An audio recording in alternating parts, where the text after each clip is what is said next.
si on a des investisseurs qui Oui, veulent prendre leur temps avant de commencer à rentrer dans les bitcoins Ethereum, c'est-à-dire qu'ils peuvent directement acheter du stablecoin.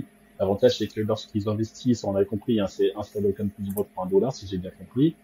Donc, ils peuvent se dire, je mets d'argent déjà dessus, en me disant au moins c'est sécurisé ou quasi sécurisé parce que c'est adossé au dollar. Et plus tard, lorsque bah, ils maîtrisent un peu mieux les divers cryptos, ils pourront se dire, maintenant je peux acheter du BTC, du Ethereum ou autre chose. D'accord. exactement.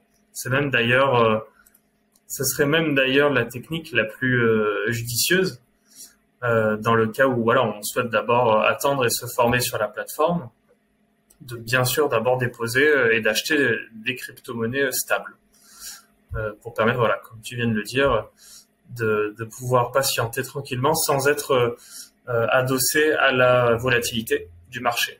Parce que comme on peut voir ici, si vous aviez par exemple pris du Bitcoin, si vous avez acheté du Bitcoin peut-être là il y a euh, il y a une semaine, euh, bah, vous serez peut-être chanceux parce qu'il aurait augmenté au moins de plus de $2000 et votre investissement en attendant aurait augmenté. Mais ça ne veut pas dire que ça aurait été l'inverse. Vous aurez peut-être acheté ici et le temps de faire votre premier trading, il serait arrivé ici. D'accord. Et du coup, votre investissement capital, peut-être, imaginons, vous avez investi pour 100 euros en Bitcoin en se disant, bon, mais je vais attendre de me former, mais vos 100 euros de Bitcoin sont une crypto-monnaie extrêmement volatile, donc vos 100 euros ne seront plus 100 euros demain.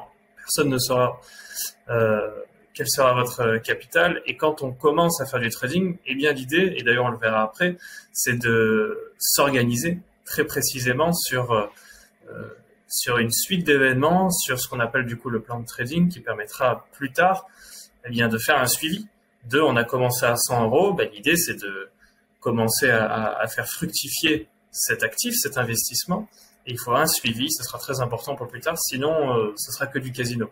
On n'arrive pas avec 100 euros et on dit hop, j'achète tout de suite, ça on verra bien. Donc oui, l'idée d'investir d'abord dans le stablecoin est très important, comme ça vous laisse le temps de voir venir les choses et de se dire que ces 100 euros seront toujours à 100 euros dans une semaine.